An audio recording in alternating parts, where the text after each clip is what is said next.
ভোলার লালমোহনে প্রকাশ্য দিবালোকে ঘটে গেছে এক হৃদয় বিদারক হত্যাকাণ্ড। কলেজ ছাত্র মোহাম্মদ নয়নকে কুপিয়ে হত্যার অভিযোগ উঠেছে এক কিশোরের বিরুদ্ধে। ঘটনার পর হত্যায় ব্যবহৃত দেশীয় অস্ত্রসহ অভিযুক্ত নিজেই থানায় গিয়ে আত্মসমর্পণ করেছে। 2 জুলাই দুপুর 1টার সময় লালমোহন পৌরসভার 5 নম্বর ওয়ার্ডের স্বনির্ভর রোডের মাথায় এ ঘটনা ঘটে। নিহত নয়ন স্থানীয় ট্রান্সপোর্ট ব্যবসায়ী সালাউদ্দিনের ছেলে এবং ডাক্তার আজহার উদ্দিন ডিগ্রি কলেজের এইচএসসি প্রথম বর্ষের ছাত্র ছিলেন।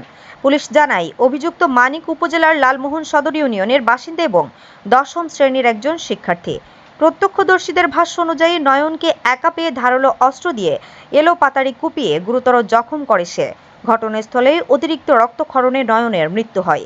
ঘটনার পর রক্তমাখা অস্ত্র হাতে লালমোহন থানায় গিয়ে আত্মসমর্পণ করে অভিযুক্ত। বর্তমানে সে পুলিশ হেফাজতে রয়েছে। লালমোহন থানার ভারপ্রাপ্ত কর্মকর্তা জানান, নিহতের মরদেহ উদ্ধার করে ময়না তদন্তের জন্য মর্গে পাঠানো হয়েছে। কী কারণে এই হত্যাকাণ্ড ঘটেছে তা এখনও নিশ্চিত হওয়া যায়নি। ঘটনার পেছনে পূর্বশত্রুতা বা অন্য কোনো কারণ রয়েছে কিনা তা তদন্ত করে দেখছে পুলিশ। এদিকে এই ঘটনায় পুরো এলাকায় শোক ও উদ্বেগের পরিবেশ বিরাজ করছে। নিহতের পরিবার এই হত্যাকাণ্ডের সুষ্ঠু তদন্ত এবং দোষীদের দৃষ্টান্তমূলক শাস্তির দাবি জানিয়েছে।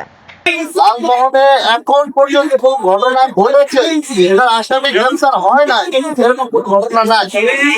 এখন পর্যন্ত ঘটছে, পুলিশ ব্যর্থ হয়েছে, এরকম কোনো ঘটনা নাই। তো আপনাদের এখানে একটা ঘটনা ঘটেছে, কিছুক্ষণ আগেই ঘটনাটা ঘটেছে।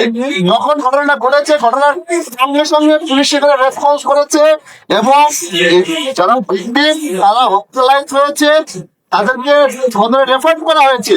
এখানে পুলিশ আছে, পাশাপাশি একজন আটক আছে এই ঘটনায়। আপনারা নিশ্চিত থাকেন, আমি থেকে নিশ্চিত করতেছি একদম পুঙ্খানুপুঙ্খভাবে তদন্ত করে এই ঘটনার সাথে যারা যারা সম্পৃক্ত আছে লালমোহনে আমরা চাকরি করতে পারি। আমি লালমোহনবাসী